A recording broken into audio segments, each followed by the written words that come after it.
हमारे चैनल मैथ्सपुर गणितीय अध्ययनशाला को सब्सक्राइब और शेयर करें।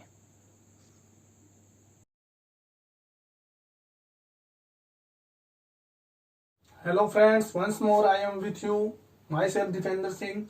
जैसा कि मैंने कल आपको पढ़ाया था, प्रीपोजिशन पढ़ाया था, तो उसमें कुछ प्रीपोजिशन के बारे में हमने स्टडी कर ली थी। और आगे मैं अब आपको जो बताने जा रहा हूं वो है फ्रॉम का यूज ऑफ फ्रॉम। उससे पहले मैं आपको बता दूं, this video is sponsored by Shri Krishna public school and BSS school Badhan. So friends, use of from का जो यूज है वो स्पेशली ओरिजिन यानी किसी भी नाउन या प्रोनाउन के उद्गम को बताने के लिए किया जाता है। देखो दोस्तों, उद्गम वो होता है जो किसी भी चीज का, अगर हम ये बताए कि वो चीज कहां से निकली है तो उसको हम ओरिजिन यानी उद्गम कहेंगे। The Apple comes from Kashmir. जो एप्पल है वो आते हैं कहां से? कश्मीर से। तो यहां पर एप्पल के ओरिजिन को बताया गया है। ऐसे ही दिस बस, यह बस ट्रेवल्स यात्रा करती है फ्रॉम से, बॉम्बे से टू गोवा की ओर। टू मतलब की ओर, गोवा की ओर यात्रा करती है। तो यहां पर जो फ्रॉम है वो यूज किया जाता है कि जो ओरिजिन है नाउन का, नाउन के ओरिजिन को दिखाती है, और जो टू है वो नाउन किस तरफ जा रहा है उसको दिखाती है। ऐसे ही दूसरा जो यूज फ्रॉम का किया जाता है वो किया जाता है कोज, यानी उस नाउन का कारण जानने के लिए। He died from heart attack. वह हार्ट अटैक से मर गया। वह हार्ट अटैक से मर गया। तो यहां पर यह दिखाया गया है कि उस आदमी की मृत्यु किससे हुई। तो यहां पर फ्रॉम का यूज कारण जानने के लिए किया गया। ऐसा ही एक एग्जांपल, इवन इन 21 सेंचुरी, यहां तक कि 21वीं सदी में भी पीपुल, लोग डाई, मरते हैं फ्रॉम हंगर, भूख से। तो यहां पर जो फ्रॉम है वो मरने, लोगों के मरने का कारण जानने के लिए यहां पर फ्रॉम का यूज किया गया। तो दोस्तों, फ्रॉम का यूज कारण जानने के लिए भी किया जाता है। फिर हम दूसरा प्रीपोजिशन पढ़ते हैं, यूज ऑफ अबोव। देखो दोस्तों, अबोव का यूज वैसे तो ओवर के जैसे ही होता है, लेकिन यानी हम ये कह सकते हैं कि हम अबोव और ओवर दोनों में से किसी भी प्रीपोजिशन का यूज कर सकते हैं। लेकिन यहाँ पर कुछ एक्सेप्शंस होते हैं, जिसमें सबसे पहला एक्सेप्शन जो होता है, जो अबोव का यूज किया जाता है वो हायर लेवल बताने के लिए किया जाता है, और जो ओवर का यूज किया जाता है वो केवल हाई लेवल को ही बताने को। दूसरा हम जो प्रीपोजिशन पढ़ेंगे वो है यूज ऑफ अबोव। अबोव का मीन्स भी दोस्तों ऊपर होता है, और ओवर का मीन्स भी ऊपर ही होता है। यानी ये दोनों प्रीपोजिशन ऊंचाई बताने के लिए यूज किए जाते हैं। लेकिन यहां पर एक्सेप्शन यह होता है कि जो अबोव का यूज होता है वो हायर लेवल को बताने को किया जाता है, जबकि अबोव और ओवर के बीच में एक कंपैरिजन होता है।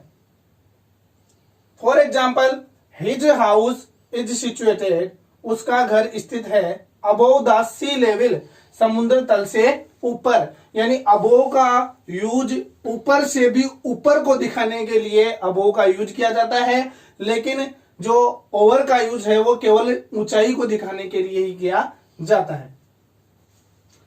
दोस्तों, कुछ प्रीपोजिशंस ऐसे होते हैं जिनके बीच में कंपैरिजन होता है, जैसे कि हमने पहले ओवर और अबोव के बीच में देखा था। ऐसे ही हम आगे देखेंगे अंडर और बिलो के बीच में। देखो दोस्तों, अंडर का मतलब भी नीचे होता है और बिलो का मतलब भी नीचे होता है। अगर कोई नाउन नीचे स्थित हो तो उसकी वह सिचुएशन दिखाने के लिए हम अंडर और बिलो का यूज करते हैं। तो सबसे पहले हम देखते हैं कि इनके बीच में कंपैरिजन क्या होता है।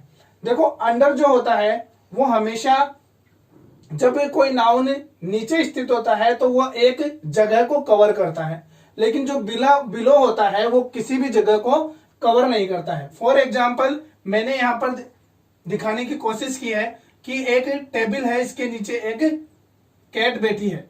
तो यहाँ पर जो ये कैट है वो एक जगह को कवर किए हुए है, तो हम ये कह सकते हैं कि a cat is set under a table. एक बिल्ली एक मेज के नीचे बैठी है।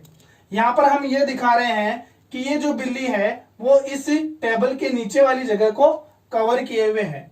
इसी के विपरीत अगर हम देखें तो बिलो का मतलब भी नीचे होता है, लेकिन यहाँ कंपैरिजन क्या है?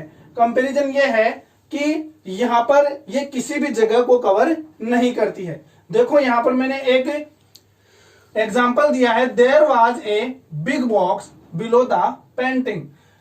पेंटिंग के नीचे एक बड़ा बॉक्स था। तो देखो इन बॉक्स तथा पेंटिंग के जो बीच वाली जो जगह है वहां पर एक बहुत बड़ा गैप है। यहाँ पर कोई कवर नहीं किया हुआ है, लेकिन ये दिखाया गया है कि जो पेंटिंग है उसी के नीचे बॉक्स है। तो नीचे वर्ड को यूज लेकर हम यहाँ पर यूज करेंगे बिलो का।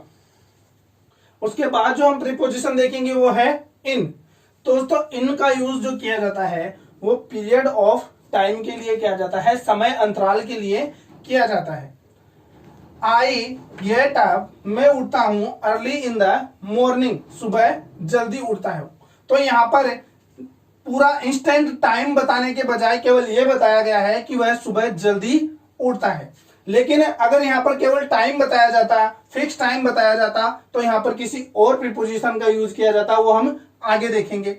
ऐसे ही किसी नाउन या प्रोनाउन के पहले से अंदर स्थित होने के अर्थ में भी इनका यूज किया जाता है। दोस्तों अगर कोई नाउन या प्रोनाउन किसी जगह में पहले से अंदर स्थित है तो वहां पर हम इनका यूज करते हैं। पहले से अंदर स्थित होने के अर्थ में हम इनका यूज करते हैं। For example, my mother is cooking food, मेरी माँ खाना पका रही है इन द किचन, किचन के अंदर। तो दोस्तों यहाँ पर माँ पहले से किचन के अंदर है, तो पहले से अंदर स्थित होने के अर्थ में इन प्रीपोजिशन का यूज किया जाता है। And the second preposition we are going to learn is use of into. Into का यूज इनके जैसे ही होता है, यानी इनटू का मतलब भी में या अंदर के रूप में ही होता है। लेकिन यहां शर्त यह होती है कि जो इन होता है वहां पर पहले से कोई नाउन या प्रोनाउन स्थित होने के अर्थ में होता है। लेकिन इनटू में जब कोई नाउन या प्रोनाउन गति करके अंदर आए, यानी मोशन में अगर अंदर आए, तो वहां पर हम इनटू का यूज करते हैं। For example, he jumped into the river, वह नदी में कूद गया। तो दोस्तों यहाँ पर देखो, अगर मान लो मैं यहाँ पर समझाने की कोशिश कर रहा हूं कि नदी है और कोई बाहर से इसमें जंप करेगा, तो यहाँ पर मोशन हो रही है यानी गति हो रही है, तो यहाँ हम यूज करेंगे इनटू का। यहाँ यूज होगा इनटू का, ना कि इनका। तो दोस्तों कंफ्यूज नहीं होना है। फिर सेकंड जो है, she went into the room, वह कमरे में गई।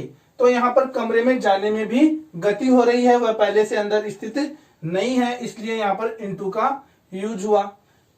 इसके बाद एग्जाम्पल है, ए बस फेल इनटू ए डिच। एक बस फेल गिर गई, इनटू यानी अंदर, ए डिच एक खाई में। या हम ये कह सकते हैं कि एक बस एक खाई में गिर गई। तो बस के खाई में गिरने में भी दोस्तों गति होती है, तो यहाँ पर यूज हुआ इनटू का। सेकंड जो है, यहाँ पर इनटू का यूज होता है चेंज ऑफ फॉर्मेशन, यानी रूप परिवर्तन के लिए। दोस्तों जब किसी भी नाउन या प्रोनाउन का रूप परिवर्तन होता है, फॉर्म चेंजिंग होती है, तो वहां पर हम इनटू का यूज करते हैं।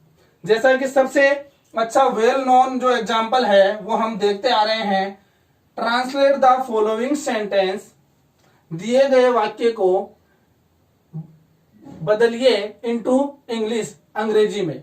तो यहाँ पर जो सेंटेंस दिया हुआ है उसका रूप परिवर्तन करने की बात है, तो यहाँ पर इनटू का यूज किया गया है। और ऐसे ही एक एग्जांपल है, वाटर टर्न्स इनटू आइस, जो जल है वो बर्फ में बदल जाता है। और ऐसे ही एक दूसरा एग्जांपल और बताता हूं मैं आपको, द मिल्क टर्न्स इनटू चीज, जो दूध है वो पनीर में बदल जाता है। तो दोस्तों रूप परिवर्तन के लिए भी इनटू का यूज किया जाता है। अब हम जो यूज देखते हैं वो है यूज ऑफ विथ। दोस्तों जो विथ का यूज होता है वो किन्हीं दो नाउन के साथ में होने के अर्थ में विथ का यूज किया जाता है। दो नाउन या प्रोनाउन के साथ होने के अर्थ में विथ का यूज किया जाता है। जैसे कि हम एग्जाम्पल देखते हैं, I am going to the temple, मैं मंदिर जा रही हूं विथ माई ग्रैंड मदर, मेरी दादी के साथ। तो दोस्तों साथ के अर्थ में हम हमेशा विथ का यूज करते हैं। दूसरा यहाँ पर जो मोस्ट इंपोर्टेंट यूज विथ का होता है वो है अगर हम कोई काम किसी वेपन या किसी इक्विपमेंट से अगर हम कोई काम करते हैं तो से के अर्थ में उस इक्विपमेंट से पहले विथ का यूज किया जाता है। जैसे कि फॉर एग्जाम्पल मैं आपको बताता हूं, I will cut the cake, मैं केक काटूंगा विथ द नाइफ। आप सभी जानते हैं कि नाइफ एक इक्विपमेंट में भी आता है और एक वेपन में भी आता है, तो उससे पहले हमने विथ का यूज किया। सेकंड एग्जाम्पल है ऐसा ही, I was opening the TV, मैं टीवी खोल रहा था with the screw driver. Screw driver का मतलब होता है पेचकस, मैं पेचकस से टीवी खोल रहा था। स्क्रू ड्राइवर जो पेचकस है वो एक इक्विपमेंट होता है, तो यहां पर हमने देखा विथ का यूज। नेक्स्ट यूज है यूज ऑफ बाई। तो बाई का यूज वैसे तो सभी जानते हैं, फिर भी मैं आपको बता दूं कि बाई का यूज किसी भी वाहन से यात्रा करने के अर्थ में बाई का यूज किया जाता है। अब वाहन में कुछ भी हो सकता है, बस, ट्रेन, हवाई जहाज, aeroplane etcetera. I will go to Jaipur by train, मैं ट्रेन से जयपुर जाऊंगा। तो ट्रेन यहां पर एक विकल्प है, तो इससे पहले हमने बाई का यूज किया है। इसके बाद जो प्रीपोजिशन है वो है between, use of between. Between का मतलब होता है बीच में, बिटवीन का मतलब होता है बीच में, लेकिन बिटवीन की एक शर्त होती है कि जब बिटवीन का यूज ओनली दो नाउन के बीच में होने पर ही किया जाता है। दो नाउन के बीच में किसी अन्य नाउन के होने पर ही बिटवीन का यूज किया जाता है। किसी नाउन या प्रोनाउन के किन्हीं दो नाउन या प्रोनाउन के बीच स्थित होने पर ही बिटवीन का यूज किया जाता है। फॉर एग्जाम्पल हम देखते हैं, आई कैप्ट, मैंने रखी, मैंने रखा the phone between two books, मैंने दो किताबों के बीच में फोन रखा। दोस्तों दो किताबों के बीच में दो नाउन हो गए और यहां पर फोन रखा गया है, तो दो नाउन के बीच में अगर कोई नाउन आता है तो उसके लिए हम बिटवीन का यूज करते हैं। सेकंड एग्जांपल है, राम वाज सेट, राम बैठा था बिटवीन, बीच में, श्याम एंड मोहन, श्याम और मोहन के बीच में राम बैठा था। तो श्याम और मोहन यहाँ पर दो नाउन है और उनके बीच में कौन बैठा है, राम, तो हम यहां पर यूज करेंगे बिटवीन का। बिटवीन के अपोजिट एक और प्रीपोजिशन है अमोंग।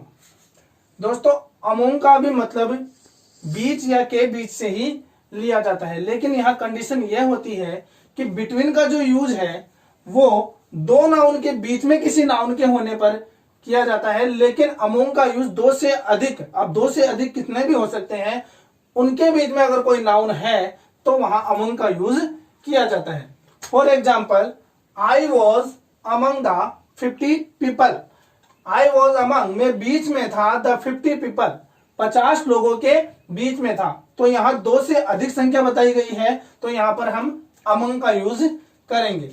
सेकेंड एग्जाम्पल है, देयर वाज ए बर्ड, एक पक्षी था, अमंग द ब्रांचेज, शाखाओं के बीच, शाखाओं के बीच एक पक्षी था। तो एक पेड़ पर दोस्तों एक ही शाखा नहीं होती है, बहुत सारी शाखाएं होती है, इसलिए हमने यहाँ पर पक्षी को बीच में दर्शाने के लिए अमंग का यूज किया गया है, बिटवीन का यूज नहीं किया गया है। अब मैं आपके प्रैक्टिस के लिए कुछ एग्जांपल्स लेके आया हूं।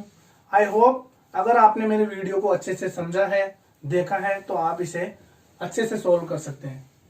तो फर्स्ट ऑफ ऑल हम देखते हैं, वी आर गोइंग, हम जा रहे हैं, द म्यूजियम।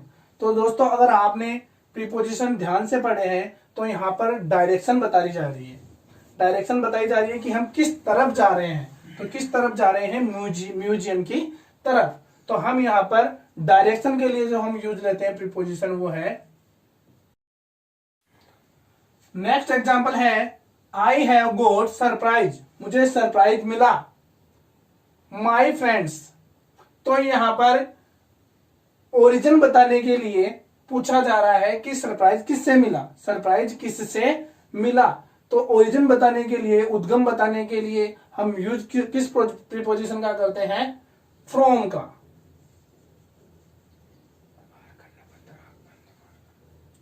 तीसरा जो यहां पर एग्जाम्पल है, आई वॉच योर वीडियो, मैं तुम्हारा वीडियो देखता हूं।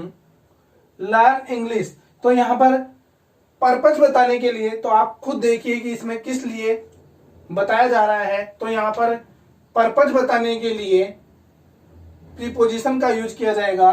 तो पर्पस बताने के लिए किस प्रीपोजिशन का यूज किया जाता है, आप सभी जानते हैं, अगर आपने ध्यान से पढ़ा है।